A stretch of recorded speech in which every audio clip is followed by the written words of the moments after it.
Hai guys, jumpa lagi di YouTube channel aku. Buat kalian yang baru bergabung, selamat datang dan terima kasih. Dan buat kalian yang tetap setia dari channel aku, juga terima kasih atas dukungannya sejauh ini. Jangan lupa like dan subscribe, serta share video ini. Semoga sedikit memberikan informasi kepada kalian. Well, kali ini aku nggak kemana-mana, aku ada di sini. Aku nggak lagi makan apapun, karena ini udah menjelang maghrib, ya kan? Dan aku juga baru pulang kerja guys ya. Hari ini bisa dibilang overtime karena aku kerja sampai 9 jam. Dan pada kesempatan kali ini aku mau bercerita tentang sistem kerja di sini gitu ya. Normalnya kita kerja per hari adalah 8 jam. Itu kalau full time itu 8 jam per hari gitu ya kan. Kalau kita juga sebagai pekerja tetap itu ada minimalnya, yaitu 5 hari dalam seminggu, seperti yang udah aku sampaikan sebelumnya gitu. Terus sistem cuti sendiri bagaimana? Kalau yang kerjanya pegawai tetap, karyawan tetap gitu, mereka dapat hak cuti selama 4 minggu gitu ya kan. Tapi mereka juga punya sistem dibayarnya tuh berapa jam kamu punya. Kayak misalkan contohnya gini ya guys. Sebelumnya aku hanya menjelaskan secara general. Kali ini aku mau coba untuk secara detailnya. Contohnya gini. Jadi kalau misalkan dalam setahun itu kita punya jatah 4 minggu gitu ya kan. 4 minggu cuti. Dihitung aja, tinggal dikali 8 per harinya gitu ya kan. Jadi berapa jam tuh dalam setahun kita punya annual leaving. Dan kebetulan aku kerja kan belum ada setahun, jadi annual leavingku itu baru ada sekitar, contohnya adalah sekitar 50 jam. Berarti nanti ketika aku liburan, misalkan aku mau liburan selama 2 minggu gitu ya kan, atau 3 minggu, jadi dihitung aja aku akan hanya dibayar sebanyak 50 jam tersebut, karena aku hanya punya kuota waktu adalah 50 jam yang aku akan dibayar gitu. Baru segitu gitu, karena aku kan juga belum ada setahun gitu kan. Beda sama karyawan yang memang sudah bekerja setahun penuh, mungkin annual leavingnya itu bisa banyak, lebih banyak dari 50 jam tersebut gitu ya kan. Jadi kurang lebih seperti itu guys. Nah, lalu ketika kalian cuti, kalian tuh masih nggak sih sistem yang di SMS cariin harus ngecek ini ngecek itu gitu, harus ada kerjaan lain yang dikerjain gitu? Enggak. Di sini itu adalah ketika kamu udah izin cuti dan mereka, pihak perusahaan itu sudah mengizinkan kamu, memberikan kamu cuti, mereka tidak akan mengganggu kamu di saat kamu liburan. Walaupun kamu cuti cuma 2 hari 3 hari, mereka tidak akan mengganggu sedetik pun waktu kamu saat kamu liburan. Ingat itu ya guys. Jadi memang sangat strict sama aturan-aturan tersebut gitu ya. Nah, udah gitu juga kamu harus jelas ngasih tahu tanggal berapa kamu bisa mulai kerja, terus tanggal berapa kamu akan mulai cuti. Itu harus jelas juga gitu ya kan. Lalu selain itu,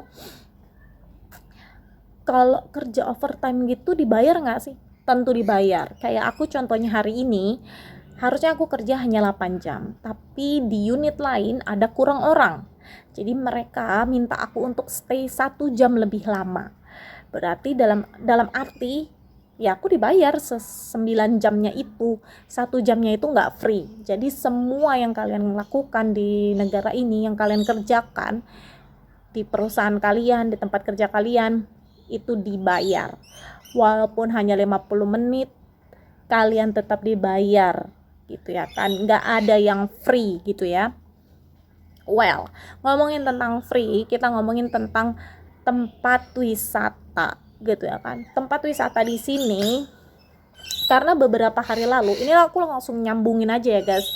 Sebenarnya aku mau bahas di Instagramku, tapi kayaknya terlalu kepanjangan. Jadi lebih baik aku bahas di YouTube gitu ya kan. Tempat wisata di sini, kalau di negara asalku itu kan ada perbedaan harga antara turis asing dan turis lokal. Selain itu juga ada perbedaan harga dewasa dan anak-anak gitu ya kan. Kalau di sini, ini di sini ya yang aku rasain. Aku nggak tahu di negara lainnya. Mungkin kalian yang punya pengalaman berwisata di negara lain bisa juga tulis di kolom komentarku. Yang aku rasain itu ketika di Malaysia, terus ada di Thailand, dan di Australia sendiri tidak ada perbedaan antara turis lokal dan turis asing. Harganya sama. Yang membedakan adalah harga turis dewasa dan turis anak-anak. Lalu ada beda harga itu di hari biasa atau di weekend. Jadi seperti itu guys, oke? Bukan yang harganya dibedakan karena dia dari luar negeri dikasih harga lebih mahal, dia bule nih dikasih harga lebih mahal daripada turis lokal gitu. Enggak, di sini enggak kayak gitu. Dan di beberapa negara yang sudah pernah aku kunjungi juga tidak seperti itu gitu ya guys. Jadi kalian bisa nilai sendiri bagaimana baiknya untuk hal tersebut gitu. Apakah kalian setuju dengan perbedaan harga bagi turis asing dan turis lokal? Kalau pribadiku sendiri, aku sangat tidak setuju. Karena di awal si abang jalan-jalan ke Indonesia, itu si abang pun bertanya gitu ya kan, kenapa ada perbedaan harga? Lalu perbedaan harganya juga lumayan jauh gitu guys, bisa 3 kali lipat, terus bahkan ada yang 10 kali lipat dari harga turis lokal gitu ya kan. Walaupun kalau memang di convert ke uang mereka juga sebenarnya tidak seberapa, tapi ini bukan hal seberapa atau tidak seberapa, jadi terlihat banget kesenjangannya gitu loh. Kenapa harus dibedakan? Itu ya kan. Lalu banyak sekali tempat wisata alam di negara ini, di Australia, itu gratis. Kayak taman-taman itu gratis gitu ya kan. Ada danau apa itu gratis. Pantai, banyak sekali pantai bagus di sini, dan itu kalian datang masuk ke situ tuh gratis. Yang kalian bayar itu adalah akomodasi kalian, misalkan nyewa kapalnya untuk nyebrang ke pulau tersebut, ke pantai tersebut, itu yang kalian bayar gitu ya kan. Terus servis lain mungkin makan dan penginapan itu yang kalian bayar, tapi pantainya itu gratis, tidak ada retribusi untuk masuk ke pantai, itu tidak ada ya. Terus ke taman-taman atau sekedar air terjun itu tidak ada bayar guys ya.